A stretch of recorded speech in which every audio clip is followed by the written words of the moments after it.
listen about the ACC compared to the Big 12 and the Big 10. So again, you guys can go over there, follow the show on Spotify, follow us on Apple Podcasts, listen over there if you're unable to catch a show. You guys can become Patreon members. Now, there's still plenty of time for you guys to get some awesome benefits. You guys can get a one-on-one Zoom call with us. You guys can be entered to win merchandise. You guys can choose a topic of discussion for a future show, and you guys can actually join a future show. Once the season gets underway, we're going to be getting all of our Patreon members one by one, week by week, getting on the show because we've been kind of all over the place the last few weeks. Once the college football season starts, we have a more steady schedule.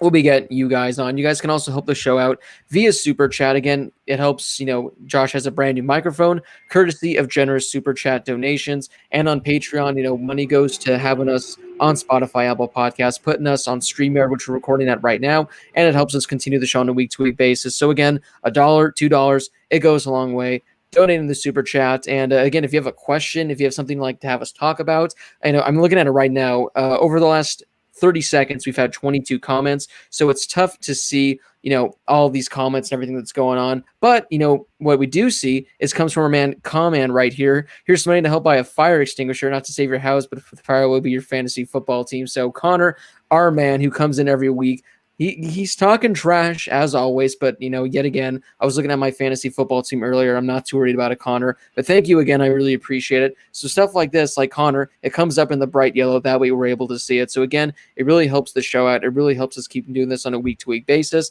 And yeah, again, if you have something you want to say, but comment, topic, anything, let us know. Any amount is appreciated. But guys, with all that out of the way, man, I need to look at the schedule to see when I play Connor, because that's going to be a highly anticipated matchup. We're going to have to prep into the show.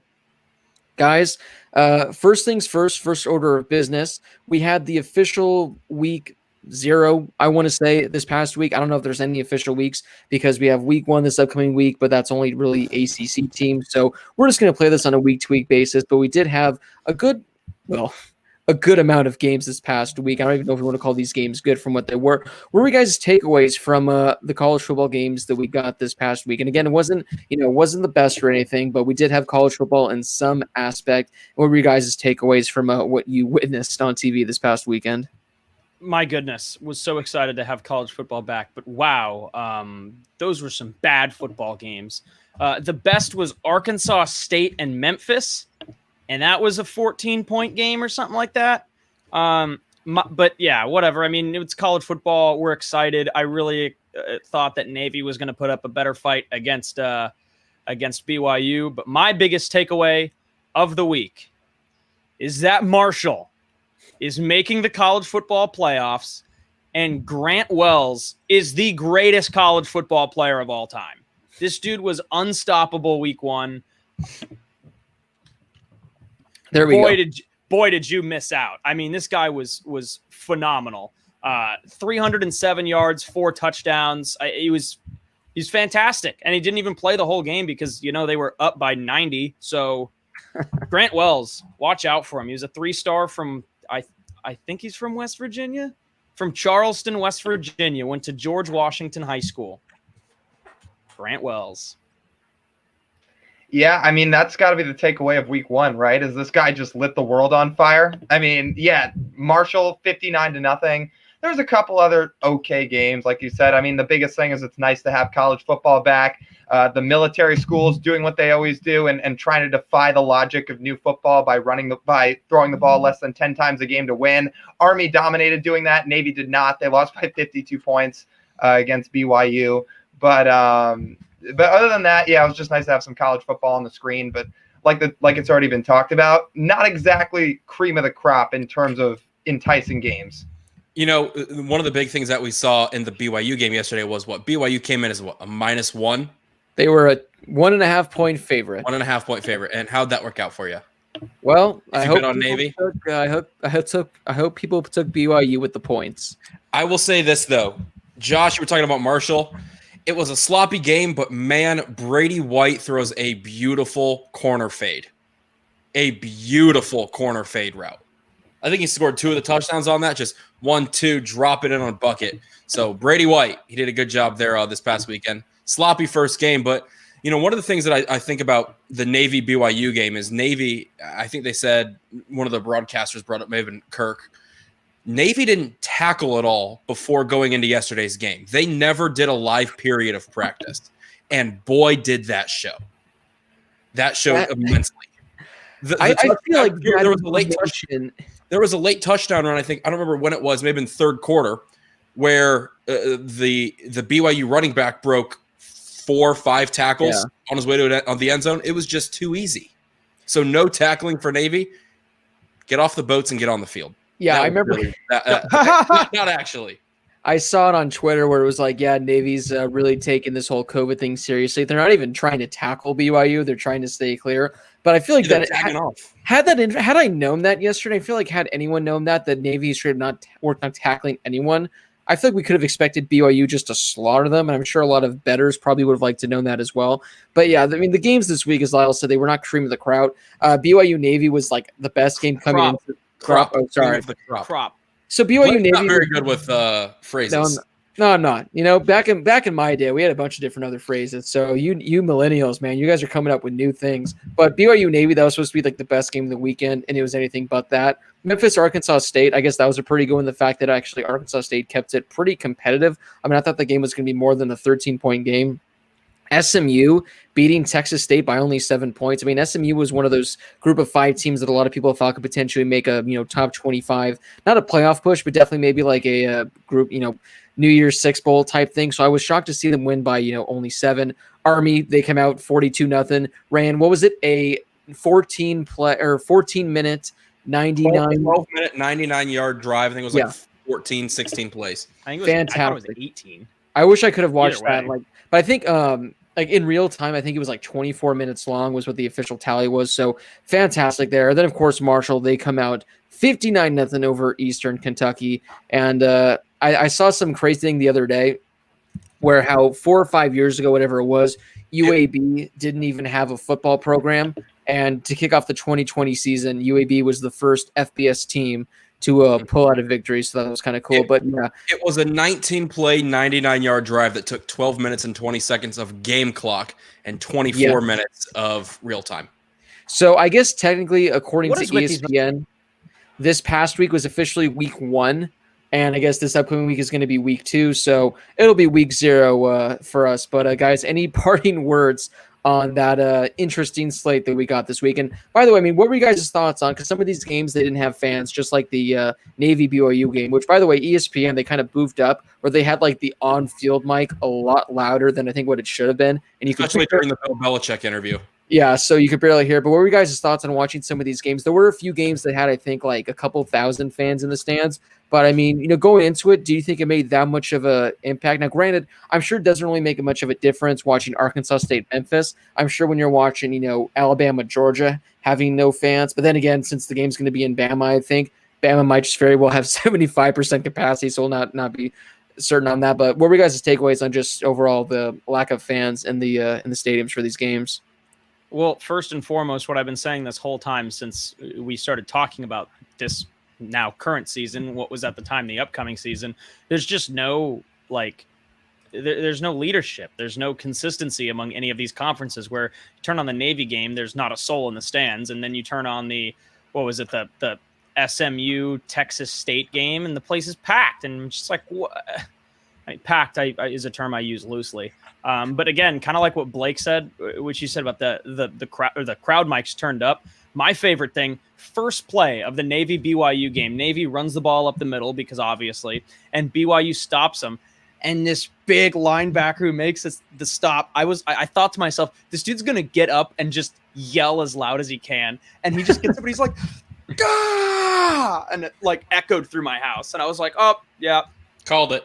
Yep. I was going to say, it's going to be like a BYU player that just goes, gosh, darn it. Daggone it. Oh, darn tootin'. Dag nabbit. Oh, shoot, man. Shoot. It's like Phillip Rivers. Right, pretty much. Yeah. But any other takeaways, guys, before we move on to our first bit of news? It's nice Grant hearing Wells Kirk for Herbstreit Heisman. back again. Kirk and Chris. Also, Lee Corso's backyard is amazing. Oh, I know. It's fantastic. The Kirk Herbstreit cutout on the on the pool float. Yeah. That was a fantastic, guys. We talked about previous weeks guys opting out and all that kind of stuff. We got an interesting one as Jamie Newman opts out. Now he came out and said, yeah, he's going to be entering the NFL draft. He's doing this to prepare for that. It's all in God's plan. But my initial thought, and Lyle talked about it in our group chat when it initially came out, and I actually saw a lot of people talking about this on social media as well. Do you guys think that? Well, how the look who's a turntables. -1, and how I'm the turntables. Can you guys hear me? Or who was that? My connection, or was that your? Yeah, guy? it was you. Oh, I lost everyone. Sorry about that. Do you guys think that JT Daniels was likely going to win the starting job, and Jamie Newman just didn't want to, appear that he lost and be the backup, or do you think he, just wants to enter the NFL draft, coming off an okay season at Wake Forest? Don't really know how much great film there is from him there, and yeah, so now he's going to have a year and a half with no tape. And his only tape available is, like I said, some okay footage from him at Wake Forest. Defer to Lyle on this one. He was the one who kind of said this in our group chat first. Okay, so I'm not a reporter, or I don't have any inside knowledge on this. This is just, you are a college football expert. Well, that I am, but I have no inside scoops. I'll say that. This is just me speculating off when everybody got the update. And what I speculated when I saw this is, yeah, I mean, it only makes you sit and wonder if he lost the job. And the reason it makes you sit and think that is because he opted out so late. I mean, so late in the season after, by the way, transferring from one school to another. And after all the big wave of guys opted out, he did it so late in the off season that it only made you sit and think after JT comes in and after a couple months of a QB battle in camp, now you hear that he's opting out. And if it's the case that he lost the job, I mean, that would probably make all the sense in the world, right? Because this is a guy who, if, let's say he lost the job, he'd be playing behind a guy that's younger than him and JT Daniels. And it would also kill his draft stock. The difference between saying you're going to opt out and keeping the hype he has around him right now, that and being a potential first-round pick, is a lot different than hearing that he lost a job in a QB battle. If a first-round pick loses a job in a QB battle, his stock's probably going to plummet. You probably see Newman go like 4th, 5th round, as opposed to if he opts out and just says, yeah, I want to stay safe and I want to stay healthy, which is still plausible. And I'm not saying that's not the reason he did it. We don't know. But if that's the case in terms of what we're talking about, and he maybe lost this job to JT Daniels, it didn't come out in public. So if he saves face and he opts out, he can keep his draft stock. So because he did it so late and because he's entering the NFL draft after this year, that's what made me just sit and think maybe he lost the job. I would agree with you on that one, Lyle. The big thing that we saw is the timing. And that's what you said, and that's what a lot of other people said, is the end of camp, a week, 2 weeks, whatever it was, exactly before their first game. If something like this comes out, something's going on. He's not just going through all of camp. He's not doing every workout. He's not doing every possible measure to win the starting job to then just say, nah, I'm good. It's the writing was on the wall there that it was he didn't win the starting job. But now what happens if JT goes down, like we saw in previous years? His injury isn't as healed as we thought it would be. And what happens with the Jamie Newman show? Does he come back? Does he do what does he do? The opt-out, I think, is set in stone. I don't think you're allowed to come back from an opt-out. But what do you do from that scenario? Say JT Daniels goes down with another injury like we saw the last couple of years. Yeah, I think it's really interesting. The way that things developed, obviously he announced that he was going to Georgia in January. And I think right away everybody thought, yep, he's the guy for Georgia moving forward. And then JT announces that he's going to transfer. And JT, obviously, his freshman year at USC, you saw the potential. He was the Gatorade Player of the Year coming out of high school. He was the #1 quarterback in the class at a really good high school program at Mater Dei.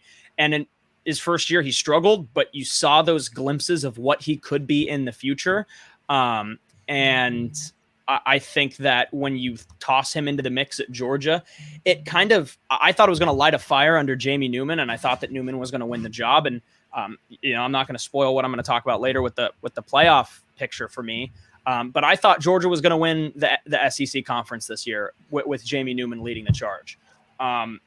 What that does for them moving forward, I'm not sure with him opting out. But I think Lyle's right. I think it's that maybe Jamie Newman was not as comfortable as he thought he was going to be. I think JT Daniels came in and not only, lit a fire under Jamie Newman, but was potentially about to win the job. And I think that maybe it's not saving face with Jamie Newman. Like, okay, we're going to give the job to somebody else. So we're just going to let you opt out if that's what you want to do. I don't know if it's that, because I feel like he would want to play if they were officially going to give the job to JT Daniels. I don't think it makes sense for him to just straight up not play, because I think he could still earn it. What if JT gets hurt? Bottom line, I think he was starting to get the idea that he wasn't going to get the job. And at that point, it's better to just save face from the start rather than try to win the job back. It hurts stock. Yeah, I mean, unless Kirby Smart comes out and straight up actually admits, the JT Daniels was leading the way the entire time, which I don't think he will. He wouldn't do that. Yeah, which is not going to happen. It makes you wonder, because we talked about this, in the past, where Jamie Newman's a fine quarterback, but with JT Daniels coming in, people forget, as our man Kevin, who, thanks Kevin for the donation, said, JT Daniels was the top quarterback in his class. He didn't lose the job to Slovis at SC. He, tore his ACL, and, for good reason, SC went with Slovis, so JT Daniels opted to, transfer. So it's not like a guy that just lost a starting job that kind of, stunk. JT Daniels was, pretty good in his time at SC. A lot of people forget that. So JT Daniels, who I think we all can agree is probably the better quarterback, just overall compared to him and Jamie Newman. I don't think any of us were high on Jamie Newman. And this is going to be interesting because, as Lyle talked about, if it comes out where Jamie Newman, he's going to be the starter, as Josh said, he transferred, I think, in January. So Jamie Newman's been there since January. JT Daniels only transferred there a month ago. So you have a guy that's been, your number one for the last 8-9 months, and a guy comes in and in 1 month does enough to earn the starting job. I think that absolutely hurts his draft stock. Now, even just thinking about his draft stock in general, I mean, you got Trevor Lawrence, Justin Fields, Trey Lance, I'd say Brock Purdy. Not exactly sure. I mean, it seems like every year there's a few of these quarterbacks that we don't really talk about that really come in and cement themselves as top 3 round quarterbacks. There's probably going to be, in my opinion, 5, 6, maybe 7 quarterbacks in this draft class who I personally think are better than Jamie Newman. It's kind of like the thing we saw a year or two ago with Daniel Jones, where a lot of people didn't think Daniel Jones was a really good quarterback. Maybe people think Jamie Newman has what it takes for the next level. I personally don't, because my thing is, if you can't really thrive at Wake Forest, I mean, who knows? Maybe he would have gone to Georgia. Maybe he would have been excellent. Maybe he would have excelled there. But I just didn't see it. I personally, I've been saying this for months. I don't understand how he was third in Heisman preseason, as the favorite. I did not understand that at all. So Jamie Newman, this is going to be interesting to see. Now, if you're one of these teams and, you're on the clock for the 2020 NFL draft and you got Trevor Lawrence, Justin Fields, those are the top two guys. Trey Lance has this game in October where people are going to get to see him perform. But I still think as of right now, even with that one game, Trey Lance is probably higher on the rankings compared to Jamie Newman. You're going to have, again, maybe 5, 6, 7 total quarterbacks that are going to those top 3 rounds. If you're one of these teams and the only film you really have on Jamie Newman is from this past season at Wake Forest, where, again, he was okay. He wasn't anything exciting. Are you taking the chance for this guy to be your franchise quarterback? I will say this very quickly. You don't even have to switch on me, but if Jalen Hurts was a 2nd round draft pick, Jamie Newman's not a 1st round draft pick. Yeah. I don't see. You saw what Jalen Hurts did in his time in college at both Oklahoma and Alabama. That's warranted for a 1st round draft pick, just the way the cards fell. Things just didn't work out in his favor at that point, but he played at 2 elite schools and played at 2 elite levels at both of those schools.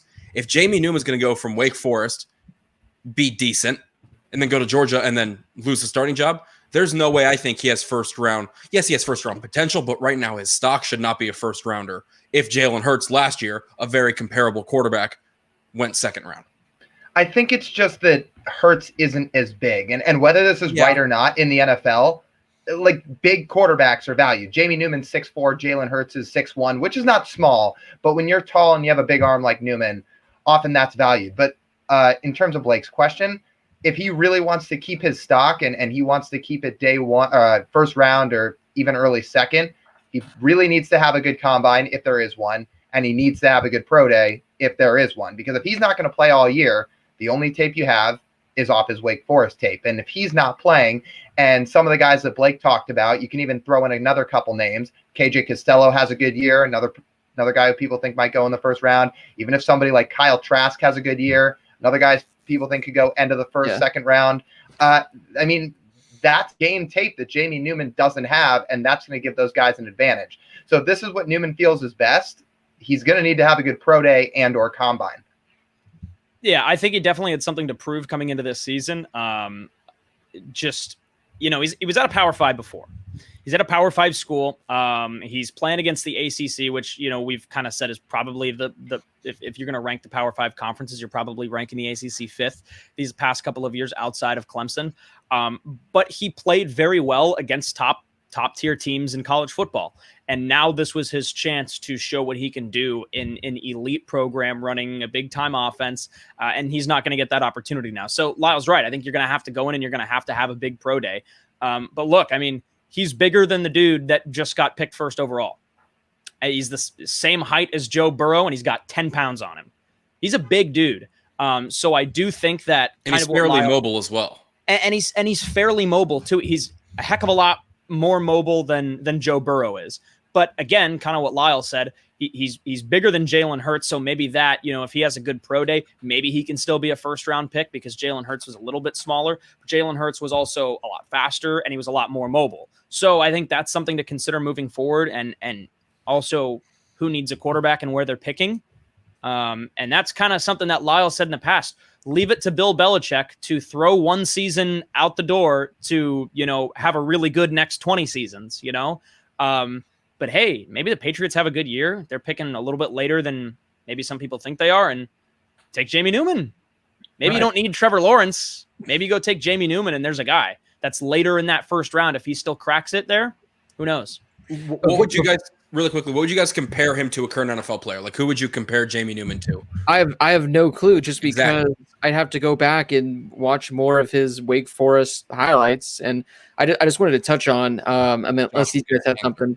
His only, full year that he's got, 12 games last year as a junior, 26 touchdowns, 11 interceptions, 2,800 yards, completed 61% of his passes, did have 6 rushing touchdowns, 570 yards, but only 3 yards per rush attempt, which when we see these mobile quarterbacks, they normally have, something like 5, 6, 7, 8 yards per attempt. Only 3 yards per attempt for Jamie Newman. Now, granted, he did rush 180 times last year, so he was running quite a bit. But again, I know you can't base it just off stats, but this is a guy where unless I'm getting him maybe like the mid rounds, I just wouldn't touch him. And I don't understand his logic and his reasoning unless he just straight up thought losing the job to JT Daniels makes him look worse. But I think by doing so, a lot of people kind of assume that he lost the job to JT Daniels. But that's another thing, kind of like what you said earlier. We will never know.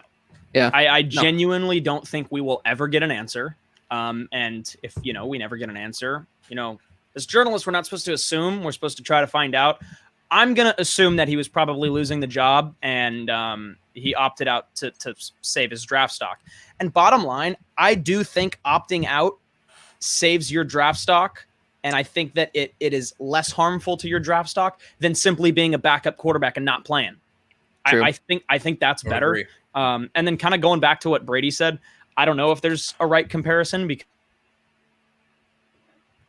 we're back even, boys. That's a -1. So I don't know if there is a right, a correct pro comparison because I thought this was going to be his year to really show what he's made of. But he's the same size as Cam Newton. Yeah. So, I think Cam Newton's maybe half an inch taller, but they've got similar bodies. And I don't think he's anywhere near as mobile as Cam Newton is, but maybe him. I don't know. Here's what's going to make or break him is how big are his hands, because apparently that is a big deal at the NFL Combine. It's also a big deal for girls. But let's move on to our next topic now, guys, and that's the fact that we had another player opt out, one that we kind of assumed would be opting out. Penei Sewell of Oregon. Now, it made no sense for him to play in the fall or in the spring, because I think we all can agree, not only is this guy the best offensive lineman prospect in this year's draft class, he might very well be the best, prospect we've seen in the last 5 years, the last 10 years. This guy is an absolute monster. So guys, he opts out, which again, I think we all kind of assumed he would. We were just waiting for it to eventually happen. My question to you guys is, now we do have some really solid quarterbacks coming up for this year's draft class. Again, assuming Trevor Lawrence and Justin Fields declare for the NFL draft, those are going to be the top two guys. If you're on the clock, now I guess it depends on the team, it depends on everything, but again, you guys can choose whatever team you want. But let's just say you're in the draft right now, you're running the team, you have a decent quarterback, you're not, desperate for one. Would you guys take Penei Sewell number one overall? Because as we've seen in years past, having an amazing offensive line makes a huge difference. I mean, the Colts have the best offensive line in the NFL, and we're going to be seeing Phillip Rivers and, for the most part, maybe like Marlon Mack until Jonathan Taylor comes in, essentially wrecking havoc. So a good offensive line can do wonders. And if you get Penei Sewell, if you have an okay or decent or above average offensive line in the NFL, you're instantly probably one of the best with him, especially if he pans out to what a lot of people think he potentially can be. Yeah, offensive lines are huge. And I always say with teams, building in the trenches is a great start. Like you just said, look at the Colts' best O-line in the league. 2020, we'll see what they have. Or, for example, 2019, the best O-line in the league was the Ravens. Look what they did. The only thing is, where you draft them, it really does depend on the team. If you have a decent quarterback, yeah, it makes sense to take him. Here's where I stand on Penei Sewell. It's not even just best offensive line prospect in this draft. It's best you could argue he's the best prospect in the draft. He's without a question the best non-quarterback prospect in the draft, and he will be the first non-quarterback taken. There's no question. Where he's taken, it totally depends on the team. Because let's say the Jags pick one. They're probably going Trevor Lawrence. Let's say another team wants to trade up at 2 and get Justin Fields or Trey Lance. That's possible. But if you have a quarterback, if the Bengals go 3-13 and they have the number 1 pick again, or the number 2 pick again, or the number 2 pick, I mean, they're taking Penei Sewell. This guy is so good. He had absolutely nothing to prove. If he had played this year, his draft stock would not have changed one bit. Even if he was just as good as he was last year, it wasn't going to change. It wasn't going to get any lower, barring anything unforeseen or an injury. And it wasn't going to get any higher because he can't get any higher than best non-quarterback prospect in the draft. He can't change the fact that quarterback is the most valuable position in the game. And if a team needs a quarterback, they're going to take a quarterback, especially one like Trevor Lawrence. But where he goes, if the Bengals finish with the number 1 pick, unless somebody gives them a king's ransom to trade up for that number 1 selection, they'll take Penei Sewell because Penei Sewell is the best non-quarterback in this draft. I would, sorry, Josh, I'm going to jump in here for a second. I would equate Penei Sewell, he's this year's Chase Young. He's the best player, bar none, in this draft, but he won't go number 1 overall because it's going to be a quarterback. It just, like Lyle said, he mentioned the teams. He mentioned, say, the Bengals go 3-13, whatever it may be. They have the number 1 pick again. They'll draft Sewell because they'll obviously need to do something to protect Joe Burrow. They need to do something. Bar none, he is the best player in college football. He is the best player going into the draft this year. Hands down. So it's like the equivalent of Chase Young from last year. Chase Young was the best player all around in college football, but he didn't go number 1 overall. Okay, boo-hoo, he went number 2.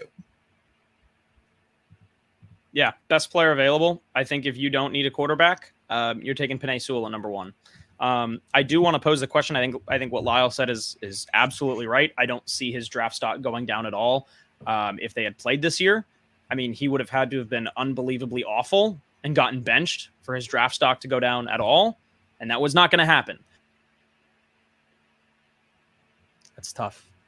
That's tough. I think it's timed out, so I blame Blake for the 2-minute long question. So that's the timing was off. There you go. But I'm curious. Does not playing football and then does taking a full year off impact who wants to take him depending on what they need?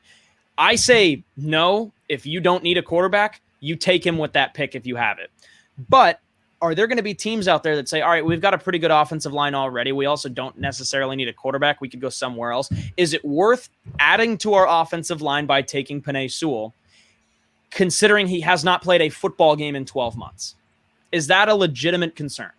Well, the only thing I'd say to that is if he was standing alone and was the only one doing it, yeah, I'm sure that would be something they'd talk about. The thing is if you look at the 2021 mock draft for the first round at this point, I mean, it's almost like the whole phone book is sitting out. Like the only guys at this point that are still playing in the first round are like a few of the Bama guys, Trevor Lawrence, maybe Marvin Wilson, but there's not many. So that's going to be a question with a lot of guys. If you want Micah Parsons, if you want Jamar Chase, and the same thing with Penei Sewell. It's they haven't played in 12 months, but at the same time, I mean, they've seen all they need to see with talent.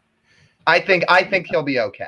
I would agree with you, but is this a little, like I said about the Jamie Newman scenario earlier, is there some writing on the wall here? Is this, something from Oregon, maybe higher up saying, hey, maybe we're not going to have a season. Maybe we're not as confident as we were, a month ago when we said, hey, we'll play in the winter, we'll play in the spring.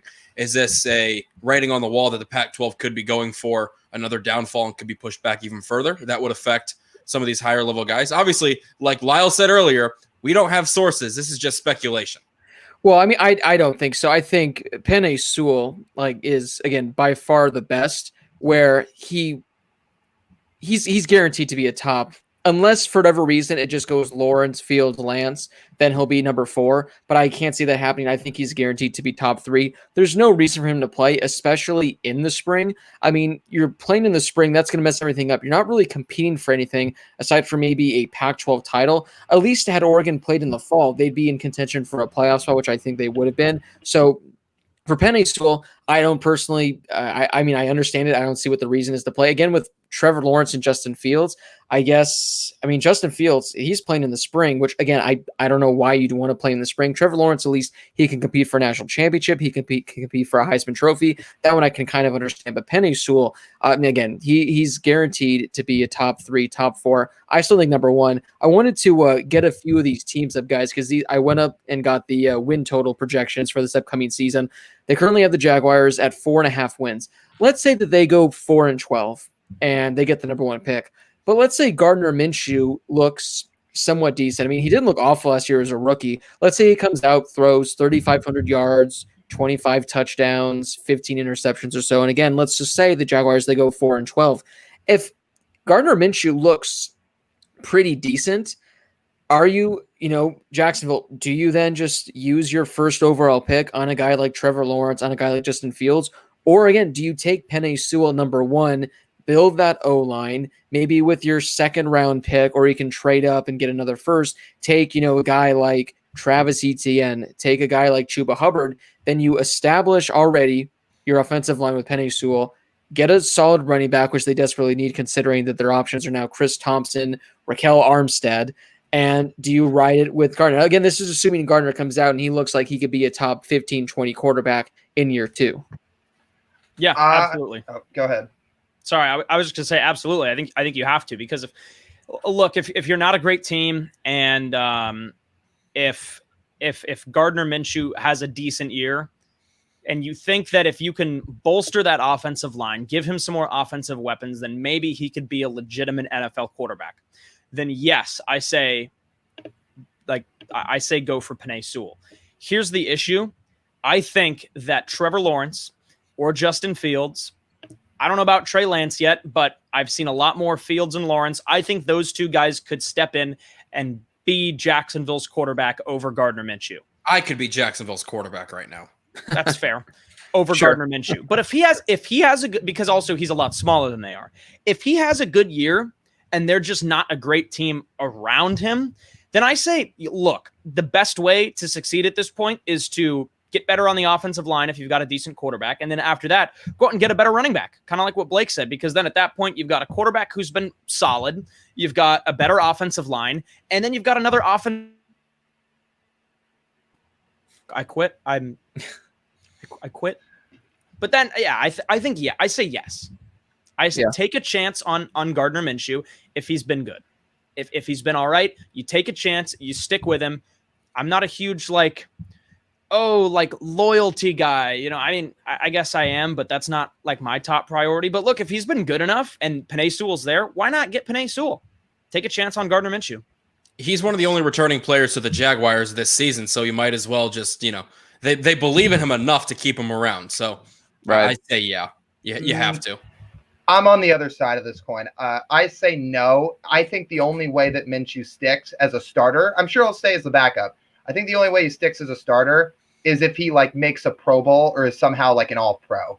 Because here's the thing: Brady called Penei Sewell the best prospect in the draft, and I know there's some people that do believe that. I say he's the best non-quarterback prospect in the draft, and overall I have him number 2. Just about any other year, I'd say he's number 1. And it's because of the one guy that stands in front of him. Yeah. The guy who people are calling Peyton Manning with legs and one of the best quarterback prospects in however many years. Yeah, and hair. So they're calling a guy who's getting Peyton Manning comps after his freshman year and has been the golden child ever since. Like, Trevor Lawrence is almost as surefire a slam dunk of a pick as you can find. And Gardner Minshew isn't bad. Heck, last year he wasn't bad. 21 touchdowns to 6 picks, making 12 starts. That's not bad. The problem is, again, quarterback is the most important position. And when you have a guy like Trevor Lawrence sitting there, I just think that's way too valuable to pass up. So unless Gardner Minshew absolutely lights the world on fire this year, I think they're going to go with Lawrence.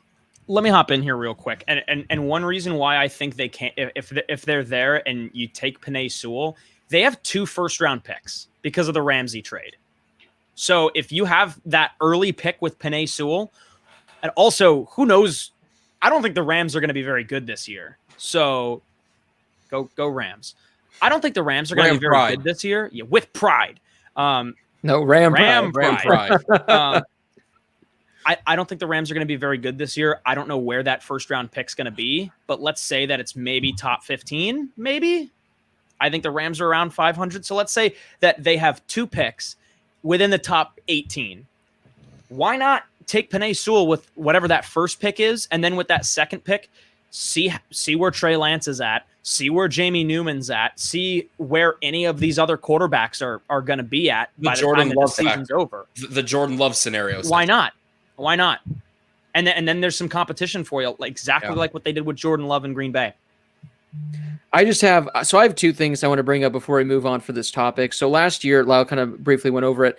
Gardner Minshew made 12 starts, and he had 3,300 passing yards, 21 touchdowns, 6 interceptions. If Gardner Minshew was your first-round pick, you took him number 6 overall in this past year's draft, and he missed 4 games with injury. But on those 12 starts, he gave you 3,300 yards, 21 touchdowns, 6 interceptions. Would you guys be okay with that? Like, if that's the guy you drafted, just like yes or no in 12 starts. Yeah, I mean, if he's like a late first rounder, I'd say yeah. No. So I'm saying you took him like number 8 overall, and that's what you got in 12 starts because he missed 4 with injury. Would you be okay with 3,300 yards, 21 passing touchdowns? Yeah, I guess so. What are your wins? Well, it's just what happened last season. QB wins are a bad stat. Yeah. Don't use that. So let's say then this upcoming season, he comes out, he throws 3,700 yards, 30 touchdowns, 9 interceptions. If that was your first round pick, are you okay with 3,800 yards and 30 touchdowns in year 2? I am, and I know where you're going with this. It's just how good Lawrence is supposed to be is my thing. I know. That's all. Like I said, so Lawrence is definitely probably the better one. I'm just saying it'll be interesting to see what happens with that because I do think Gardner is a good quarterback, and I think the fact that he was a 6th round, which is where I was going to go with, is the fact that he's a 6th rounder. It's like Mitchell Trubisky. The dude should not be a starting quarterback, but because the Bears invested a number 2 pick when you had Mahomes and Deshaun Watson go after him, that's why. We'll have to wait and see. But guys, this is where things could get interesting. Before I move on to the final thing. So the Jaguars are projected the least amount of wins, 4.5. That could be an interesting topic in itself. Up next is the Washington football team, where I don't think, unless Dwayne Haskins comes out and is absolutely god-awful, they're probably not going to go quarterback. So there's a chance, if they're at number 1, they can take Sewell there. Up next is the Bengals. They're not going to be going quarterback whatsoever. Up next is the Panthers. They just gave Teddy Bridgewater a very, very nice contract. They're likely not going to be going quarterback. Then you got the Dolphins up next. They took Tua. They're not going to be taking a quarterback. And then the next few teams you got the New York Giants. They got Daniel Jones. They're not going to be going quarterback. So, and then up next, we got the Jets and the Lions. So depending on how Sam Darnold does, we're going to have to wait and see. But the projected worst 6-7 teams in the NFL next year don't need a quarterback, again, unless something absolutely just hits the fan. So this can make for a very interesting NFL draft because, again, those teams don't need a quarterback. We might be seeing a lot of trades, a lot of teams trading up because those teams I just mentioned, even the Detroit Lions, if Matthew Stafford comes out this year, throws, 4,500 yards, 30 touchdowns, which I think he'll do if he stays healthy, even then, are they trading up to get a guy like Trevor Lawrence where he might not even come in for 2 or 3 years? So I just thought that was interesting that all the teams that are projected to be the worst, they don't necessarily need a quarterback, again, unless Dwayne Haskins is the worst thing we've ever seen. Joe Burrow goes back to his junior year at LSU, and he's an absolute disaster. So just something to keep an eye on in regards to that number 1, number 2, number 3 type pick moving forward, which, again, I thought was very interesting. But, guys, time to move on now to our next topic, unless there's anything else you guys wanted to part with before we move on with that.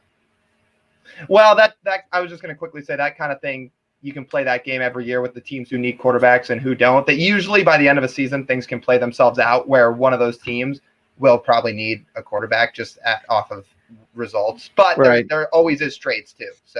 So that'll make things definitely a bit exciting. But guys, it's time to bring back a quick, fun segment that we used to do going back to last year.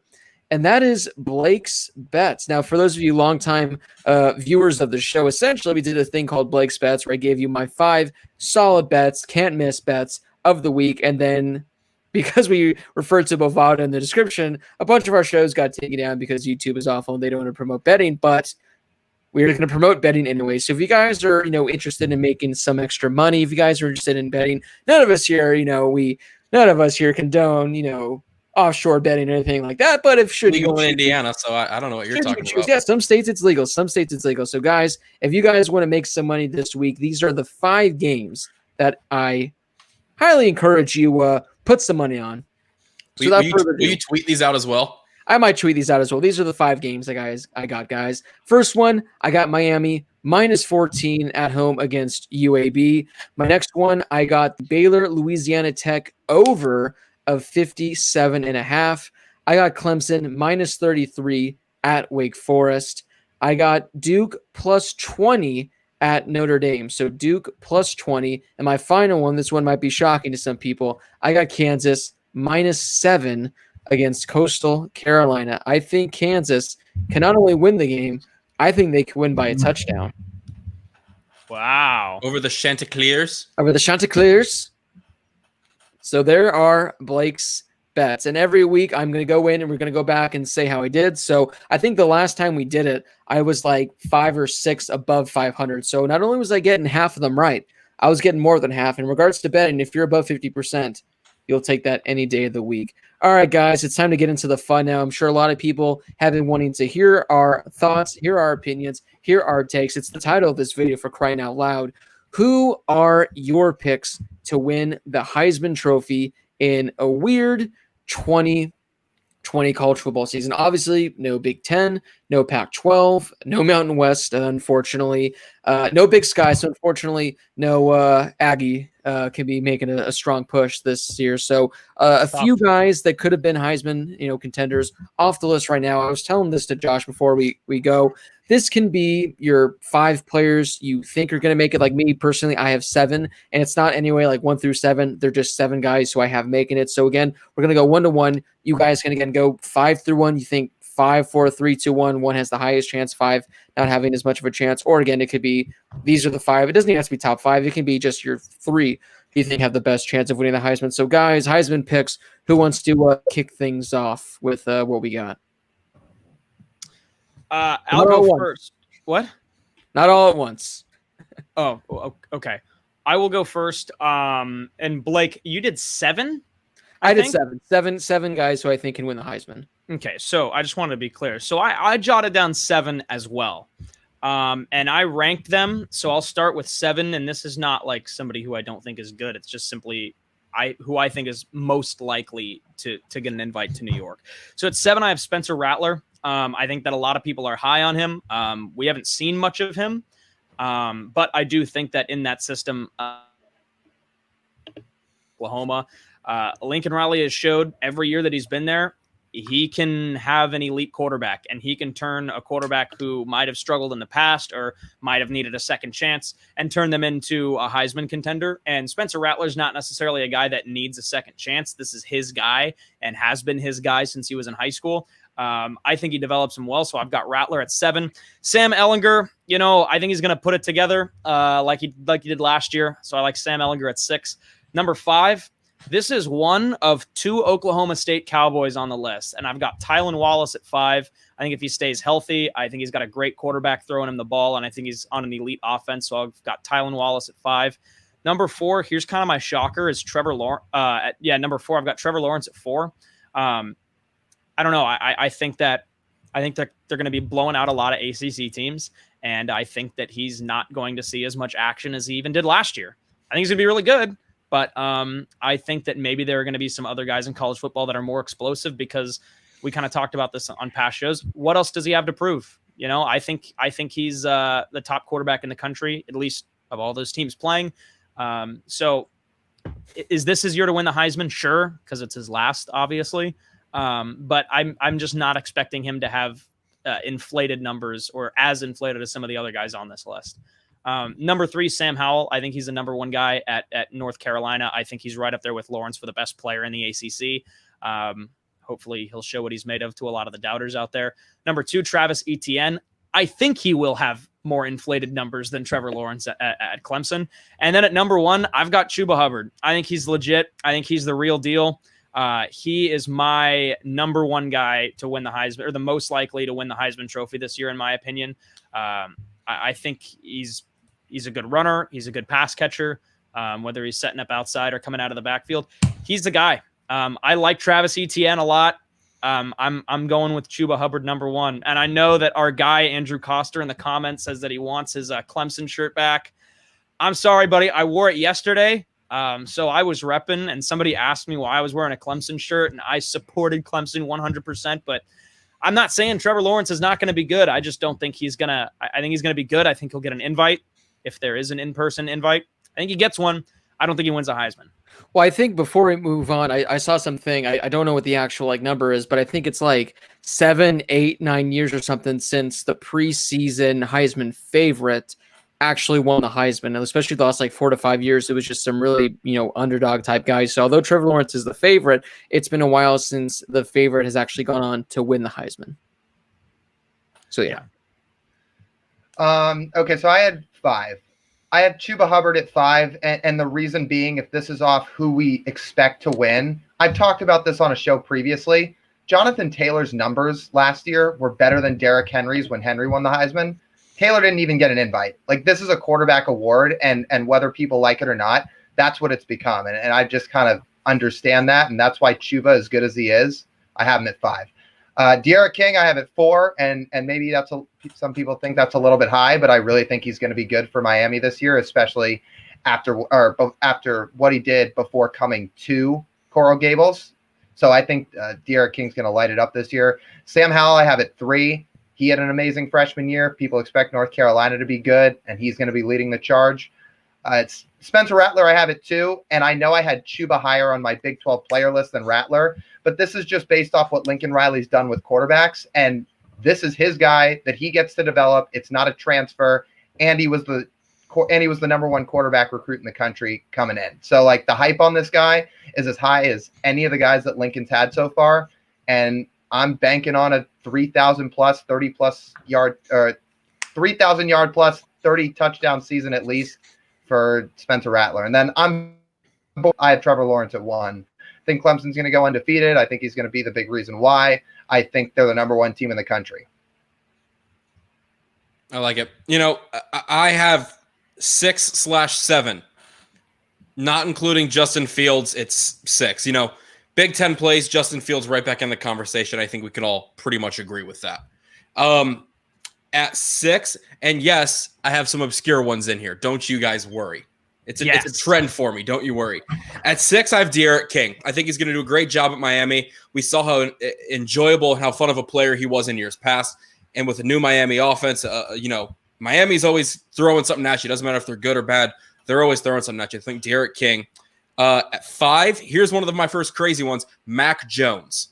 I could very well see him having a Joe Burrow type season where he just is in the shadows in years past. He's fine. He played some games. He was decent, and then just comes and explodes. I'm not saying anyone will have a Joe Burrow season, but I could see Mac Jones having a Joe Burrow similar season where he could go off, especially with the wide receiver threats that they have at Alabama. And as always, Nick Saban.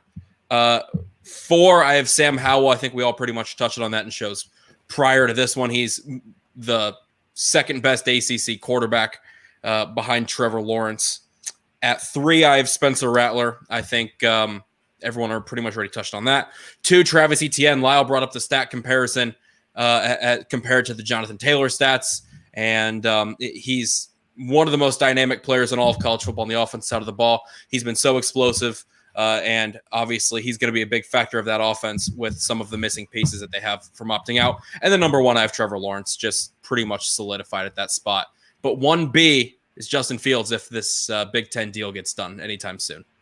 If Donnie T comes and somehow saves the day, right? Justin Fields enters the list. So I'm actually going to go. I did mention I wasn't really a particular order, but I actually am going to go based off this order from. I mean, they're all. If you're a Heisman contender, you're one of the best players in the country. So it's not like these guys are ranking of any kind. I'm going to have Sam Howell at 7. I think it all is dependent on how North Carolina does. If North Carolina goes 9-2, I think he'll very well be there. He's definitely going to put up the numbers to get there. But if North Carolina goes 7-4, something like that, I mean, I know when Lamar Jackson won, I don't think Louisville finished that good. I think they won maybe 8 or 9 games, something like that, but his numbers were too ridiculous. So I'm going to go Sam Howell number 7. I'm going to go Derek Stingley at number 6 because every year there's always a defensive player that finishes right around the top 5, top 6 kind of mark. I did have Gregory Rousseau crack in the top 5 initially, but since he opted out, I think that Derek Stingley has a really good opportunity. Also, I would have had Penei Sewell probably in my top 8 had he been playing, because last year he actually did receive a good amount of Heisman votes. I think he finished just outside the top 10. That's some Orlando Pace stuff right there. There you go. So I think that would have been the case. So I got Derek Stingley at number 6. Number 5, I got JT Daniels, guys. I think Georgia, they have a chance to go undefeated, maybe lose 1 game. And if JT Daniels does what I think a lot of people expect him to do, especially with that great Georgia offense, I think we're easily going to be seeing JT Daniels there. Number 4, I got Spencer Rattler. Again, this guy can very well be number 1. When it's all said and done, he's going to put up insane numbers. It's just a matter of, how is Oklahoma going to do? Is he playing, into the 3rd or 4th quarter like we've seen Oklahoma quarterbacks not do over the last few years? Number 3, I got Chuba Hubbard. I think he's going to be the best running back. I mean, it's tough between him and Travis Etienne, who's the better running back. But I know that this is, I think he's going to put up better stats. I think he's going to put up better numbers than Travis Etienne will. So just for that reason, I'm going to give the edge to Hubbard. But I still think Etienne might be the overall better running back. Number 2, I'm upset Brady took this one from me. I got Mac Jones at number 2. The Joe Burrow comment was a little outland. It was kind of out there, but I like being bold. I like the bold pick. But the weapons that Mac Jones has at Alabama is unreal. I mean, Alabama's likely going to go undefeated. They're likely going to lose 1 game max. And if that's the case, Mac Jones is going to be putting up solid numbers. People forget that Mac Jones is a very, pretty decent, pretty above average quarterback. So again, with Jalen Waddle, Devontae Smith, he's going to have guys to throw it to. And I really like Mac Jones. And number 1, I'm going to go with Trevor Lawrence. I know it's chalk, but he has the best opportunity to do so. I think that streak of guys being the preseason favorite coming into the season is going to come to an end. So I'm going to go with Trevor Lawrence as my current favorite to win the Heisman. I forgot to mention one guy. I have 1A and 1B, Lawrence and Fields. 1C is Bo Nix. Oh, right. Mm-hmm. Yeah. I do think. Sorry, go ahead, Blake. I was just saying, for the people in the comments saying that I had, Derek Stingley, a defensive player in, I'm not saying that he's going to win. These are just like my rankings on how they potentially can finish. I don't think he's going to win. But again, when you go back and you look, I think Chase Young last year finished number 4. Going back years, there's defensive players that finished top 5, top 6, top 7. And if any defensive player is going to finish in the top 10, especially number 7, 6, I'm going to put money. Well, I'm not going to put money, but I would put money that it would be Derek Stingley. Again, I don't think he's going to win. These are just like the rankings that I currently have. It's just tough for defensive players because obviously we saw Teo a couple years ago. I mean, Adoree Jackson, arguably, depending on what numbers you value most, had better statistics than Jabril Peppers and did not even get an invite. Last year, Chase Young finished 4th. The last defensive player to win the Heisman was Charles Woodson. Like, if Stingley plays as good this year as he did last year, does he deserve to not only get invited, but to legitimately be for the Heisman Trophy? Yeah, he deserves it, but he won't. Yeah, exactly. It's just tough, but he won't. Like, the thing with him, too, is remember how good Jeff Okudah was last year? When you look at his numbers, you pull up his stats, like, those aren't flashy stats. The reason is because he was such a good cover corner. Nobody throws at him. Like, Stingley had 6 picks last year as a freshman. There's not a soul, a coach, a player, a coordinator on earth who doesn't know who Derek Stingley is at this point in college football. Nobody's going to throw his way this year. So the thing with him is he might be the best defensive player in the whole country, but his numbers aren't going to be eye-popping unless he's returning punts and kicks. Yeah, exactly. And there are people in the comments right now saying that Woodson returned punts too. So did Peppers. So did Adoree Jackson. Like, all of these guys return punts. It's not just playing defense.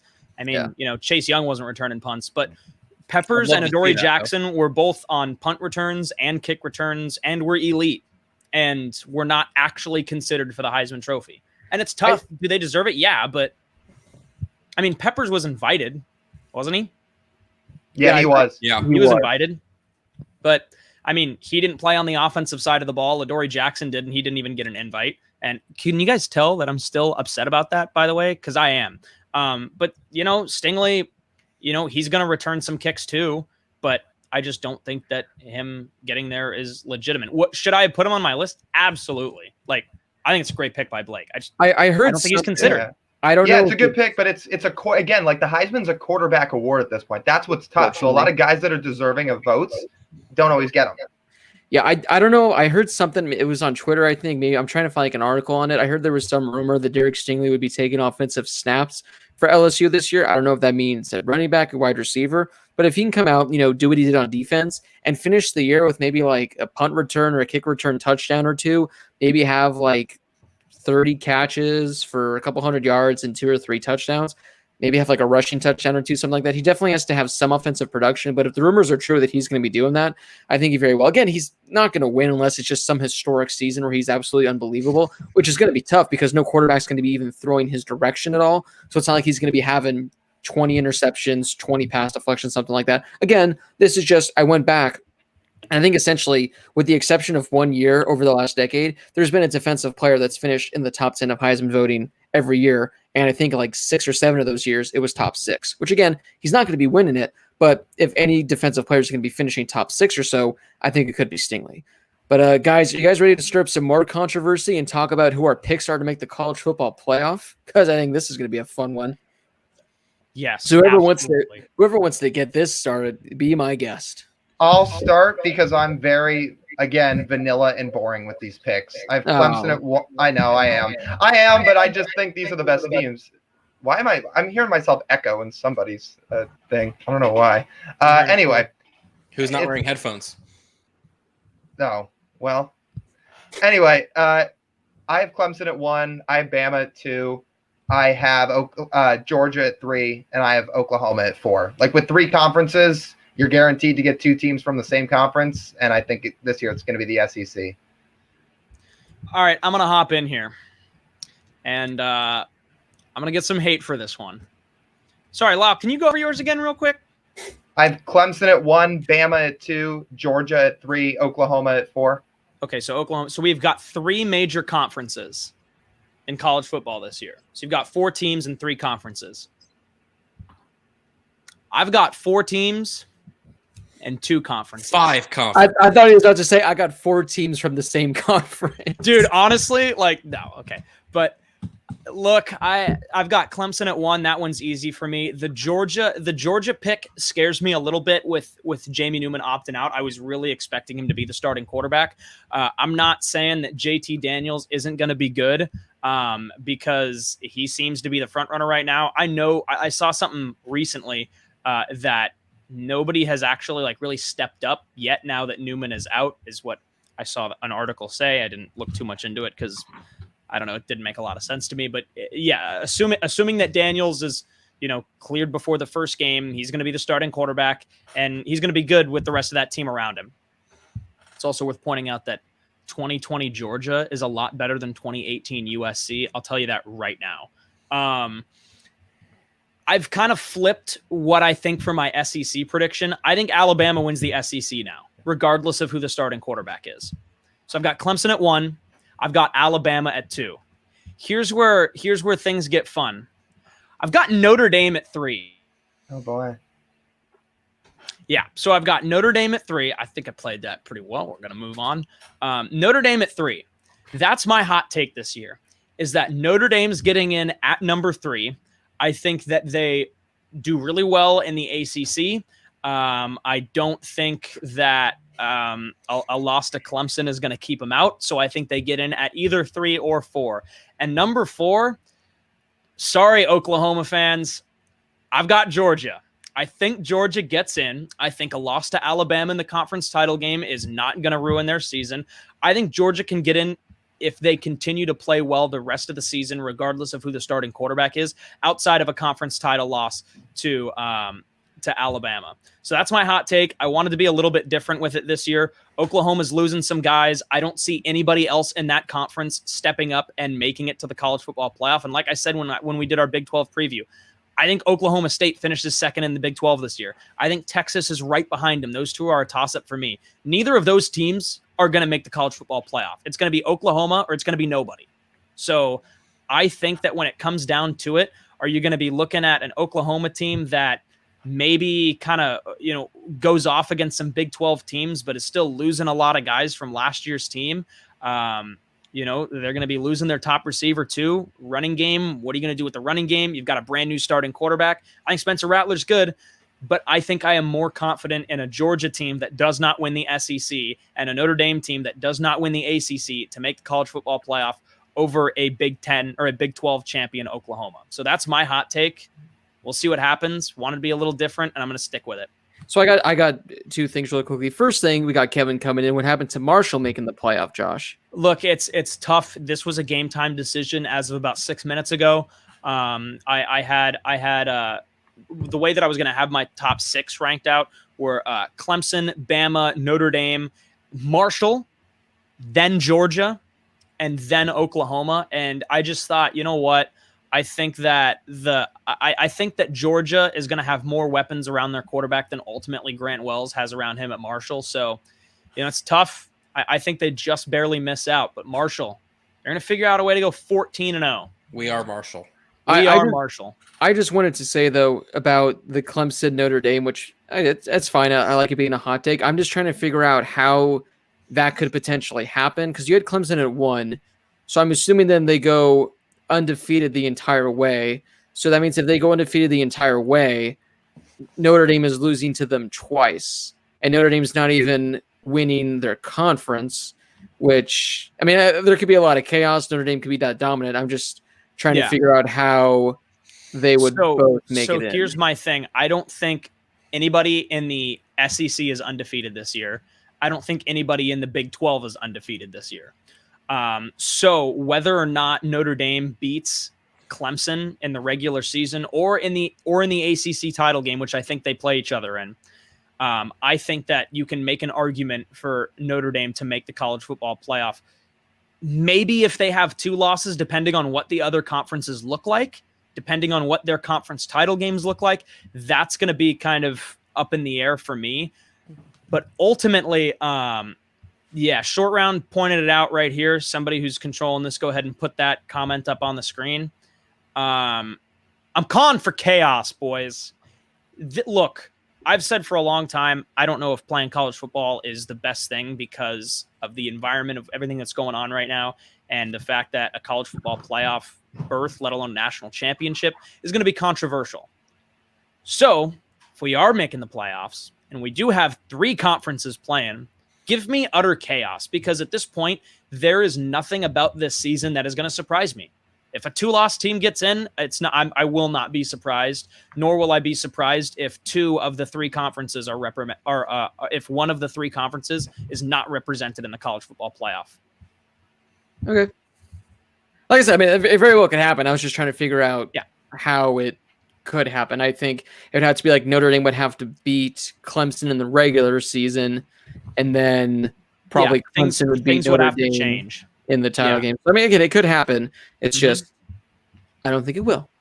Okay. You also picked Oregon last year. Hey, You know what? You know what, Josh? I'll No. tell you this: nobody's gonna miss watching Oklahoma in playoff games. I'll tell you that.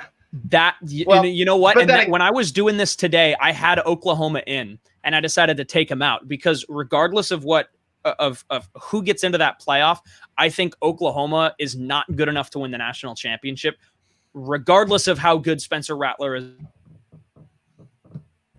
I just don't think they have. I just don't think they have 22 starters that are better than Alabama's or Georgia's or Clemson's, or maybe Notre Dame's. Yeah, And fair. we were Although talk- I guess Notre Dame does the same thing in playoff games, so I can't. they do I can't too, talk. but I think what is the sample size? One game. It's one yeah, game smaller. you will since the expansion. Yeah, Yeah, and I hope that I'm not gonna steal what your playoff prediction is. But you and I talked this weekend, and one of our friends was like, "Hey, what do you think about Oklahoma?" And you said they will make the playoffs and lose in the first game.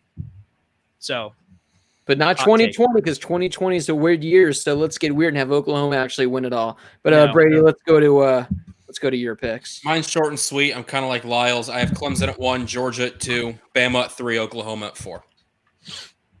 Wow. Josh Wow. used up all my time, so I just gotta keep it short and sweet. Yeah, the thing is, we're actually allowed 3 minutes each, and when you go, you into had someone nothing to else's- explain though. and No, neither did I. So. I yield my time. I like it. I'm going to go with mine. I mean, I think Alabama, Clemson is going to be the national title game. I think those are by far the two best teams. So I think those are the two locks. Let's just be crazy because 2020 is a crazy year. So let's get some chaos in here. My other two teams I currently got are Florida and Texas. So let's have some fun. It all depends on how Kyle Trask does this year. That all depends on that. Sam Ehlinger, I don't know why he's considered to be an overrated quarterback. I think he's a really good quarterback.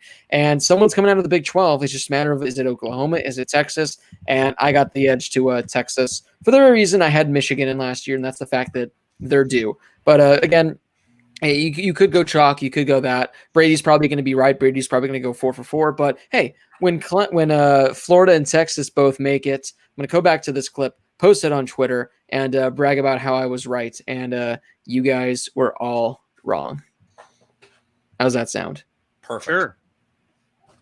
All right, boys, we got the Q&A. We got the pick'ems to get to. So do you guys want to just go to the pick'ems right now? That way people can get their Q&A. Because the pick'ems, these games, we don't really have to explain. We don't have to really go in depth on. So I think we can roll through them. So we're going to do the pick'ems. Then we are going to do the Q&A. So we're going to go to the pick'ems right now, ladies and gentlemen. Essentially, for those of you that are new to the show, it's easier when we have an actual season. But for the most part, we go over the 10, 15 best matchups for the given week. We talk about who we think is going to win the game. But again, this year with these matchups, no need to really go in depth. No need to really go on that or anything like that. So we're going to do the pick'ems. This might take 5 to 10 minutes. And after that, we're going to have about 5 to 10 minutes for a Q&A. So if you have any questions you'd like to ask us in regards to this upcoming weekend or the season in general, you guys can start jotting those down in the live chat. And again, if you guys want to have your question answered, if you have a question you absolutely want to have answered, we have hundreds of comments that roll through during the Q&A. You guys can donate to the super chat. Again, it could be $1, it could be $2, however much. We're appreciative. But that way it guarantees your question to be answered. So I know, Brady, we were going to try to do it with the music. I don't know if you're able to, if you want to test it out. But normally we have this awesome pick of music. But again, since we're not in a studio, we're going to be winging this for the first time to see how exactly it looks, to see exactly Hear this. how it sounds. We can hear it just fine. All right. You guys can hear it. I can't. So that's kind of throwing me off. All right, guys, moving on to the pick'ems. First things first, we got UAB at Miami. This is an easy one. I've got Miami by at least a field goal. Yeah, I got Miami. This is De'Ara King's first game in a Canes uniform, and this is his chance against the lesser opponent to show what he's got. Miami by at least 1 point. Doing you better, Josh. Okay. Yeah, I'm going to go with Miami. This is my Blake's bet. So not only did I have Miami winning by 14, I got them winning by a whole lot more. Syracuse at North Carolina. Man, I'm not feeling it from Syracuse this year. Sorry to all the lads out at the Newhouse school. I was talking to one of my buddies, and he was like, "Dude, I'm doing football prep." I'm like, "Wow, can't relate." But yeah, I've got Sam Howell in North Carolina by 2 touchdowns. Yeah, I like North Carolina making a statement game 1. I got UNC. Let's see what Sam Howell can do. Show me what you got, North Carolina. Yeah, I'm going to go with the Tar Heels as well on this one. Louisiana Tech at Baylor. This is another boring one for me. I've got Baylor. Sick 'em Bears. Baylor. The Bears. Charlotte. Charlotte with their brand new awesome logo at Appalachian State. The new logo is like iffy, right? Like I like it. I mean, it's an upgrade. fine. Okay, so Blake, you think it's an upgrade? I do. All right, it's fine. I mean, I don't hate it. The old logo was whatever too. But the 49ers, I'm a Rams fan, so I'm taking ASU. Yeah, I'm going App State. I like App State. No bang bang Niner gang. Exactly. Let's go App State. Keep the momentum rolling from years prior. Yeah, I'm going to go Appalachian State as well. Potentially maybe making a playoff push if they go undefeated. Crazier things have happened. Duke at Notre Dame. I'm taking Duke. This is Notre Dame's one loss of the season, and then they make the college football playoff. Nah, I've got Notre Dame I'll go 14. I thought you were serious for a second. Oh, wow. Yeah, I'll go Notre Dame too. 17, I'll say. Let's go with Notre Dame as well. Yeah, sorry, Duke. You guys have Chase Bryce, former Clemson quarterback, as your starting quarterback, but no chance. Notre Dame with the win. Tulane at South Alabama. This was kind of a weird one to pick. I'm not taking too many road teams this week. This is my first away team that I'm riding with, and I'm riding the Green Wave. Tulane. I was looking at the same thing. I got Tulane. We're gonna go 3 for 3 again. I'm going with Tulane. We're going to go 4 for 4, so I'm going to go with Tulane. See, the problem is there's not really any decent matchups this week where we can have like different picks. They're all kind of chalk. Georgia Tech at Florida State. Mike Norvell, baby. I mean, Florida State will be okay this year. I don't think they're going to be incredible, but it'll be a step forward in a strange season, and Georgia Tech doesn't have it. I've got the Seminoles. Yeah, Florida State isn't coming out of the ACC, but this is a game they should win. I got Florida State. Let's do the tomahawk chop one more time if we make it 3 for 3. Florida State rolling it out. Mike Norvell coming off a brutal loss last year in the Tony the Tiger Bowl against the Sun Devils. Kalen Thomas, 3 picks. I'm going to go Florida State as well. Western Kentucky at Louisville. I don't know what to expect from Western Kentucky because they've been decent in like recent years. They won't compete with Louisville though. I know that you guys, somebody in here I think it might have been Blake. He was higher on Louisville than I was in the ACC, but I think Louisville handles this one. Yeah, we've talked about this offensive trio for Louisville. It's real, and I think against Western Kentucky for their week 1, they're going to show it. I got Louisville. Throwing the L's up. Let's go with Louisville again. Yeah, I'm going to go Louisville again. Coastal Carolina at Kansas. You know what? There are a lot of times when I kind of just tune out when we do Blake's bets, but I'm liking the bets this week for Blake. So I've got Kansas. The Chanticleers, sick name, dope baseball school, but I'm going with the Jayhawks. Awesome turf. Yeah, it's like teal. Yeah, it's the same color as Tulane's logo, but I'm going with Kansas. I'll take Kansas. They might burn me, but I'll take Kansas. I have a friend that now works at Coastal Carolina. Lyle and Josh, you may know him. Sam Wiederhalf, our boys down there at he's a Chanticleer now with the not so Smurf turf. So I'm gonna go with Coastal Carolina, and it feels so good to say this for the first time this year. Because why, Lyle? Because why Because not? why not? Coastal Carolina. I'm going to go with Coastal Carolina. Let's go. No, I'm kidding. I'm not because it's Blake's bet. I have Kansas winning by 7. I'm going to go with Kansas. Our final one, guys, Clemson and Wake Forest. This is where game day is going to be this week. I was messaging Captain Rob about this. This is the first time the college game day is ever going to be at Wake Forest. and they can't go. So really quickly, I'm reading this article or this tweet from Pete Thamel that came out 8 minutes ago, and Baylor at Louisiana Tech just got postponed. Sick. So Baylor. So still Baylor. Anyway, Clemson and Wake Forest. This is Clemson's only loss, and they make the college football playoff. Sorry, Captain Rob. Got the Tigers in this one. I'll rep my my orange shirt for our good friend Andrew Coster. Whew. I'm going with Wake. No, I got Clemson. It's a great shirt you got on there, Lyle. Just noticed it. Yeah, I know. I'm going with Clemson. I think that's the pretty, I would say, safe and obvious choice for this game. All right, guys. How about this? Clemson, do they win by 33 and cover the spread? Yes or no? No. Really? Yes. That's a big spread. I don't know. Against an ACC opponent, like they'll win by like 28, but I don't know. 33 is a big spread.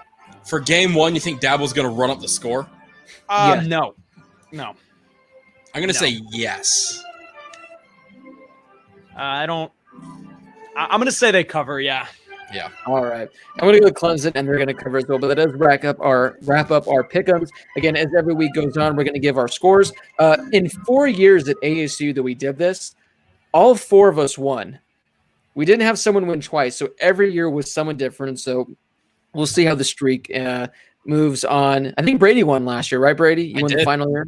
So Brady won the final year. A commanding lead with like a week or two left. Yeah. He did. So moving on to the Q&A now, guys. We got about 10 minutes for the Q&A. So hit us up in the live chat. Ask us any questions you guys got. The first one, this is an interesting one. This comes from PJ. Do the Storm and Mormons have a shot at going undefeated? I went and I looked at BYU's schedule, guys. So the rest of the way, they got Army, Troy, UTSA, Houston, Texas State, Western Kentucky, and North Alabama. BYU can go undefeated. I also saw some funny tweets saying It's only 8 games, though. I saw something funny, though, that said Notre Dame is going to get upset when an 8-0 BYU team who didn't play in a conference championship game goes to the playoff over a 9-1 Notre Dame team with a conference championship. So Notre Dame fans are going to be upset that BYU goes undefeated in a non-conference. But the Storm and Mormons might go undefeated. If they don't go undefeated, they didn't have a good season. That's my take. Yeah, there's no reason for them not to. Yeah, I mean, outside of maybe Houston, they should win all these games. So yeah, But by a lot. Yeah, Like plenty. they should win Also, by 2 scores every game except maybe Houston. I think BYU's got a running back named Gunnar Romney. I think it was Gunnar. Yeah, and That it's is one of Mitt Romney's 130 grandkids. If it's actually, that's awesome. Well, dude, my Mormon friend Taylor, when he was here like a few weeks ago and I got to see him, he said that he has about 95 cousins and he can only name like 60 of them. He doesn't know who the other 30 are. He can only name 60 of them. I Yeah. thought the number was going to be like 6. Oh, right. There was a good one. Oh, this comes from Toby's Takes. Has Josh had a Chipotle burrito within the last week? I have not. I don't think I've had Chipotle since the beginning of June. I did. I had a burrito bowl. I had a bowl last week and it was Had a bowl. fantastic. I always get chicken in the bowl, but I did steak for the first time. It was, I think Lyle always gets steak whenever he go to Qdoba, and it's a I game. do double, 1 chicken, 1 barbacoa, which is like the shredded steak. Dude, I might have to go to Chipotle. It's tonight. killer. Oh, that sounds good.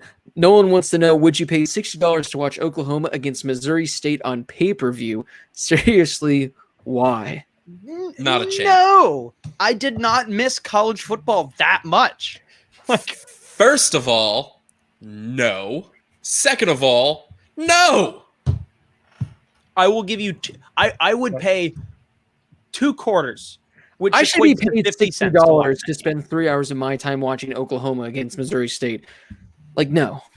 yeah. I mean, Spencer Rattler's going to be out of this game by halftime at the latest. I bet you it's by like halfway through the second quarter. So I'm not paying $60 for that.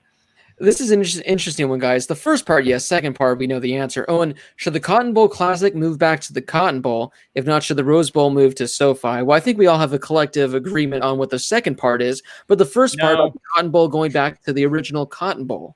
Yeah. Yeah, I mean, I think so. I don't know. Do you call it the Cotton Bowl still if it's not there? I don't know. Obviously, there should be some bowl game. Like, wait, is the Sugar Bowl in Atlanta or is it in? Is it at Jerry World? So only the Cotton Bowl's at Jerry World? Yeah, I mean, The Sugar. I think the Sugar Bowl's in New Orleans, isn't it? Oh, that's right. The Sugar Bowl's in New Orleans. The Peach Bowl is in Atlanta. It's in Georgia. Yeah. I think something needs to be at Jerry World, but again, like the Cotton Bowl Classic. I mean, there are like 3 or 4 bowl games in New Orleans. Yeah, but there's a bunch of bowl games in New Orleans. I think there's more than one bowl game at Jerry World, if I'm mistaken. Yeah. Maybe there's not. Maybe it's just because there's a game there every week. But I'd like it to move back to the Cotton Bowl. But I think that's just because Jerry World holds like 90,000, and I don't know what the original Cotton Bowl holds. Maybe like 40 or 50,000. It's big. I think it's really big. If you could just tailgate at any school, which would it be? I want to kick things off. I want to tailgate at like North Dakota State or Minnesota or Wisconsin. I want to go to a tailgate when it's like 20 degrees, it's snowing. I just want to experience what that's like. Because, I mean, for the most part, we've been to tailgates like at ASU, see at the Coliseum, the Rose Bowl. Tailgates, when it gets kind of sunny, things can get a little whatever. But just imagine tailgating, partying hard when it's a nice, cool 15 degrees outside. First of all, no. Nope. Second of all, right this second, if I could be anywhere tailgating right now, it would be in the lot behind the Coliseum scoreboard, personally. If I could go anywhere else, I think Ole Miss. I think Ole Miss would be really cool. I would love to go to the Grove. And then I think Michigan or Michigan State would be cool too. Big Ten tailgating is undefeated. Yeah, I would love to go. I would love to go do some Big Ten tailgating. We drove around the campus in East Lansing when we were there this year, and the whole time I was driving around for the first time in my life, thinking to myself, I wish I wasn't broadcasting a football game today, because it looked awesome, just everywhere on campus, bumper to bumper traffic everywhere. But for me, there's something about the Coliseum that I'll miss this fall. Yeah, leaving our teams out of it, I'll give 2. I'll say Ohio State and then LSU. 2 different environments, 2 different temperatures, but both would be so cool. And kind of on the Big Ten topic that Josh talked about, when we were walking around at Michigan State about a year ago now, we were talking to people and they're like, yeah, we treat these things like holidays. The Big Ten football is all we have up here. We treat these 6 Saturdays a year like holidays, and they really go all out. It's pretty cool. Best thing was in the press box after the game, some dude that covered Michigan State was like, yeah, I mean, they take it seriously here. Like, you should probably try to hit up some tailgates after the game. Well, with our good friend Jordan Kay, who takes 6 hours to write his stories, all of the tailgates, believe it or not, were actually done by the time we got out of there. The guy was talking to us saying, like, dude, what are you going to do on a Saturday? You're going to go to Ann Arbor, you're going to go to East Lansing, or you're going to go apple picking. So you go to a football game. Yeah, you do. A good buddy of mine who you guys know, Griffin, he goes to Indiana, he goes to IU. He produced a whole series this last year called Tailgate Talks, and he followed IU around the entire season and interviewed people at all their different tailgates at all these different Big Ten stadiums. And he said Rutgers is one of the coolest, but Nebraska had the best tailgate hands down, he said. So Nebraska would be pretty cool to go to. I've been to tailgates at Ohio State. I've been not Michigan, but I've been to an Ohio State one. We swung by some of the Michigan State ones, Josh, like you mentioned earlier. Those were awesome. But Big Ten tailgate, I think, is undefeated. But Nebraska would be one. Whether or not, it's a pun there. Haha, get it? Bad or good or bad weather, I'm going to Nebraska. Yeah. Well, I already gave mine. So some good ones there. Again, it's just for the environment, but like in regards to like stadium wise and just overall experience, I'm sure like Nebraska would be something remarkable. Big Ten, I'm sure any of those big schools, I'm sure SEC ones are a good time. I think we got time for one final question, guys. And of course, this is going to come from our man Short Round. Would you rather lose all your teeth or your index/thumb on each hand? No replacements for either choice. We can't go getting, a replacement there. You got to go 3 fingers, and you don't got your index and you don't got your thumb. I'm taking the fingers. I think I'm taking the fingers too. Wait, you lose your index and your thumb, so you got 3 fingers. Oh my! I guess the fingers, right? Yeah, I think you have to go video fingers. games anymore, but Fingers. Yeah, I think I'm going to go with the fingers as well. That's a good one. I'm just trying to see if there are any of the final ones. But no, I think that I do know Coster asked us like what's a go-to tailgate food. I think it was Coster to follow up with the last tailgate question. Ooh, that's tailgate food.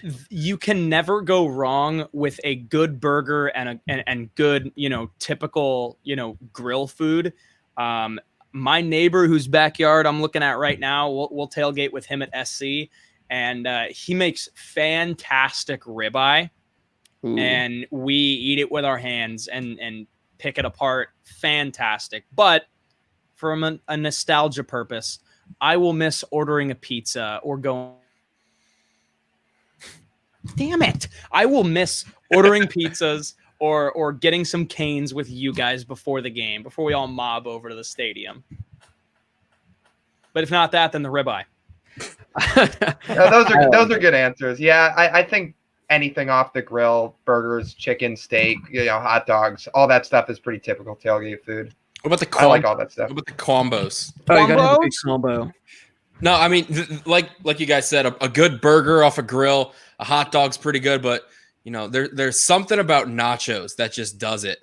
Also, I don't know about you guys, but Big Ten Midwest, people love their chili. Like, love their chili. They rave about it. They brag about how many different types of meats and beans are in their chili. It's super annoying when you actually think about it, because this chili has 64 meats and 19 beans in it, but it's okay. It's not going to give you gas at all. Chili's a go-to, but I don't know how I feel about that. But nachos or burgers for sure. Yeah. Captain Rob was the one that asked us this question on Twitter, so shout out to him. I like it. So there you go, Josh. Is that what you just said in the private chat, or was that what it was? No, this is a good one. What is the game day tradition amongst the Harris Highlights crew? Well, I guess that really can depend on what it once was and what it currently will be. I guess what it once was would be we'd wake up, I'd get a nice pump in the gym bright and early at about 5 a.m., and then I'd watch College Game Day while no one else was up, and then pretty much my personal favorite was when ASU had a road game, because that way then you could just stay in all day, watch as many games as possible, because it seemed like every week ASU always played whenever the game of the week was on, and we were just missing countless great games. So I always liked when ASU had a road game, so we get to watch football all day. But if ASU had a game at 7, pretty much just stay in all day, watch all the games, and then head over. I mean, usually, especially last year, these guys were working it all the time, so they'd be leaving at 2 or 3 p.m. But pretty much, at 5 o'clock, head on over and wait in line. What's up? You gotta wait in line. I was gonna say, let me tell that story when Blake's done. I'm done. Yeah. Go ahead. I was gonna say freshman year was. I know some schools still do this. It just seemed absurd when we used to do it compared to just getting the tickets online now. But we would legit wake up at 6:30 in the morning. We'd get outside. It'd be brisk and chilly out. I know it's hard to believe in Arizona it's brisk and chilly. That early it was. Degrees. No, okay, let's think October when it was actually starting to cool off. And we'd be sitting in line. Everybody's tired. Everybody's groggy, just standing there waiting to get their ticket and wristband for the game. We'd have to get up early every week and do it. We'd then go back. We'd eat breakfast in the dining hall at 7. Side note, that's the only time of the day when the breakfast food was good. If you went down there at 10, congratulations, you're going to be puking the rest of the day. Richard was gone. He's not making omelets anymore. It's just 100%. We'd then finish our breakfast. We'd go up. We'd watch some College Game Day. The morning games usually weren't amazing. So a lot of us would go back to bed for a couple hours, catch up on some sleep. We then all meet up back in the lounge freshman year. We'd watch college football pretty much the rest of the day. And then since ASU always had a night game, we then go to the stadium and go to the ASU game. So that was freshman year. The ticket thing was crazy, but those were fun. They were fun memories. I got tickets to one game, and I think I went to every single one of those with you guys for whatever reason. Yeah, I was going to say, Brady went to every single thing with us in the morning. Freshman year, we lived together, so I had to get up anyway and shared a room. So then he would just come down with us and eat breakfast. But Yeah. Blake handled the away games and that kind of stuff. Lyle handled the freshman year stuff. So I'll just describe what it was like this year, especially considering this year, Lyle and I were in the booth for almost every game, whether we were calling it or not. And then BK was working. I would wake up in the morning, make some breakfast and watch game day. And then I'd take a shower. And while I was in the shower, I'd put on like tune in radio and listen to whatever games were on at that moment. And then I'd get out and get ready for the rest of the day. And I'd put a game on the TV and then keep listening to something on my phone. And then we'd kind of just chill. And then if we were going to the game, we'd eat beforehand. And then when we'd get to the game, first thing we would do is Lyle and I would go to the box. And if Brady was with us too, go to the booth, put whatever game was on the TV, and then go get some food, sit out in the lobby where they've got all the different TVs in the press box and watch whatever game's on. And then we'd pretty much just go sit in the booth, get ready for kickoff, and whenever we're waiting for kickoff, if we're on the phone with the studio or doing a pregame interview, whatever, we've got our TVs on with all the other games until finally it was time to switch that over to the ASU game. So we'd have like our instant replays and stuff, but that's kind of how it was this year. I never thought I would say that I would miss the ASU press box food. Like I never, but I do. Yeah, it wasn't great, but it got it done. It got it done. For me, it was cookies and coffee every game. That's what I would get. Cookies and coffee. Hey, what about the one time it was like a 1 o'clock kickoff and they had breakfast? The breakfast in the press box. Oh yeah. You know how Lyle I never feels about sat in the eggs. press box, so I unfortunately have no clue what you guys are talking about. I was too busy in the student section watching ASU hit the over in that Oregon game. We were all there for that one. Yeah, we were. Okay. I was on the Right. field. Blake was in the student section, and you two were up in the booth. No, that was the one game. Oh, that was the one game you were Josh and I fans. You're watched. right. Yeah. One game we were in the student section for fans this year was an upset over 6th ranked Oregon and stormed the field, and don't remember much of the first quarter. That's where we got our photo, our Twitter header. Oh yes, that's where we got our Twitter header, which Blake noticed recently. A lot of different game day traditions. Before we go, Brady, I'll throw it to you because you have a better grasp of it. I don't know if it's exactly going to be this week. It's going to be this week. So it will depend on if my thing works, but Brady, just throw it away really quickly. Well, Blake, I think Josh and I are going to do it this week because we have it set up already, but we'll figure it out. Anyways, going forward, probably every Saturday, Blake, put headphones in or mute your microphone. I can hear myself coming from you. Sorry. All right, hold on. There we go. You're fine. Moving forward, we would love Lyle to be a part of this, but unfortunately, he A, didn't get the invite, and B, doesn't have an Xbox. Way to go, Lyle. Way to go, Lyle. So what we're going to be doing moving forward is, I know a lot of you guys are missing out on some of the big games that are coming up in the college football season. This weekend should have been Ohio State, Oregon, one of the best games of the season. So what we here at the Harris Highlights Show are going to do for you guys is every Saturday, I don't know, we don't have a time yet, maybe noon, maybe 1 o'clock, whatever it may be at kickoff time. We are going to be playing these games on NCAA 14. Me, Josh, and Blake, we will all be playing these games. Updated rosters, we'll be playing against each other. We'll be interacting with each other. We'll be on a Zoom. We'll be on here on StreamYard. Excuse me. And we'll be interacting with you guys, the fans. And this is one thing that we've been asked about for a long time by a lot of people, but we thought of this a long time ago too. So this is one thing that we're really looking forward to. I think this week's going to start off, Josh. I think it's going to be Josh and I with Ohio State, Oregon. We still don't know how we're going to figure out who gets what team. We still need to figure out a way to do that, but we'll be coming to you, I think, via premieres here on YouTube every Saturday moving forward to showcase what would have been the best college football game of the week for that week. Josh, you got anything else to add on that? I'm excited for it. I played a couple games today with my Dynasty Mode LSU, but I believe Brady and I now have the same roster file downloaded, which Blake would need to download too. Yeah. So that we could get it to work. So you can't just update your rosters. I think it has to be the same file. So Brady and I played a very, very strange USC ASU So game weird.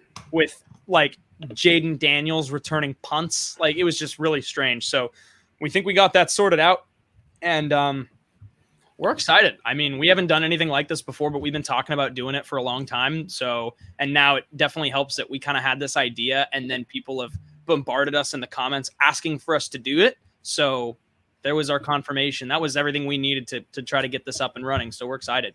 Yeah, and I think, doing it a premiere, the super chat's still going to be open, so you guys can donate to us, get us. Maybe if you donate some money to the super chat, we'll and you pick a team, we'll play as that team in the next week, or some matchups that you guys want as well. We can focus on those too. Or if you're generous, I'll personally play you and embarrass you in front of everyone that's watching. Right. But yeah, so that's still to be determined. Likely Saturday's time to be determined. Who's playing who, games, all that stuff's to be determined, because I have to make sure I can still do that on my end. So yeah, a lot coming. So again, make sure to stay tuned for that. Follow us on Twitter. Follow us on Instagram. That way you guys can get the latest news with everything involves, with all that. And that way you're up to date with everything. So follow us on Twitter at the HH Show _. Where do we got it? Right here. There you go. Follow us on Twitter at the HH Show _. Follow us on Instagram at Harris Highlight Show. Again, hit us up on Patreon. You guys can become members. You guys can become part of that awesome group. Again, if you want to, Lyle should commentate the NCAA. That's actually not an awful idea. He can jump on the Zoom, and I think you might be able to see it still. So a lot of awesome stuff going on in regards to that. So again, make sure to follow us there. Again, you guys can donate in the super chat. Help us out. Help us keep it going. Again, if you guys donate, maybe we can get games against you. You guys can pick the games, all that kind of fun stuff. Maybe we can do more of them. If it's a success, maybe we can do it more than once a week. We'll have to be came up today with that. Again, guys, you guys can follow the show on Spotify, Apple Podcasts. Listen over there. I saw someone, they asked, what can we expect on a week-to-week basis? Essentially, moving forward on a week-to-week basis, it's going to be talking about the games from this past weekend, going over the biggest games, previewing the upcoming games, giving our weekly Heisman predictions, more Blake's Bets, more fun segments. I know last year we did some weekly segments that were a lot of fun, kind of like, it was like, what were we doing? It was like, is this person going to have more than 400 passing yards? Over under. So a lot of that. So a lot of fun segment. This is actually the best time of the year for our show. We always said when we were at ASU, we actually wouldn't really do the show in the off season because there wasn't a lot to talk about. We just spent the last 3-4 months doing weekly shows with essentially 6 months, because we're in September now. It's the 9th month going back to March. So we've been making shows the last 6 months with essentially not that much to cover. So these are actually when the best shows of the year are going to be. So you definitely don't want to miss it every Tuesday. And especially once the college football playoff rankings come out, we can do those shows either live during it or immediately after. So a whole lot of fun. So again, every Tuesday, 8 p.m. Eastern, live here on YouTube. This is going to be the best time of the year. These are going to be the best shows. So you definitely don't want to miss it. Any parting words before we take off, guys? Go Rams.